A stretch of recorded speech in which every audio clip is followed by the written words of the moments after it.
നമസ്കാരം. ഞാൻ സൂര്യ സുനിൽ, 2ാം വർഷ അധ്യാപക വിദ്യാർത്ഥി.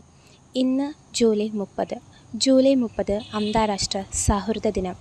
സുഹൃത്തുക്കളുമായി രസകരമായ ഒരു ദിവസം ആസൂത്രണം ചെയ്യുക, അല്ലെങ്കിൽ ഒരു phone call, text, video chat എന്നിവയിലൂടെ വീണ്ടും കണക്റ്റ് ചെയ്യാൻ പഴയ സുഹൃത്തുക്കളെ സമീപിക്കുക.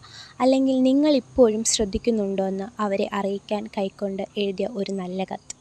എല്ലാ സംസ്കാരങ്ങളിലും സൗഹൃദം വഹിക്കുന്ന പങ്ക് പ്രോത്സാഹിപ്പിക്കാനാണ് അന്താരാഷ്ട്ര സൗഹൃദ ദിനം ശ്രമിക്കുന്നത്. എന്നതിന് നിയമങ്ങളൊന്നുമില്ല. ഒരു സുഹൃത്ത് എന്നത് നിങ്ങൾക്ക് സ്വയം ആകാനുള്ള പൂർണ്ണ സ്വാതന്ത്ര്യം നൽകുന്ന ഒരാളാണ്.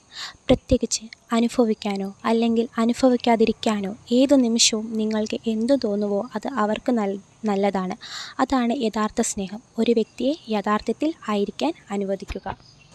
അതുപോലെ തന്നെ കല, കവിത, മറ്റു വഴികൾ എന്നിവയെല്ലാം സൗഹൃദം എന്താണെന്ന് കുട്ടികളെ ചിന്തിപ്പിക്കാനുള്ള വഴികളാണ്.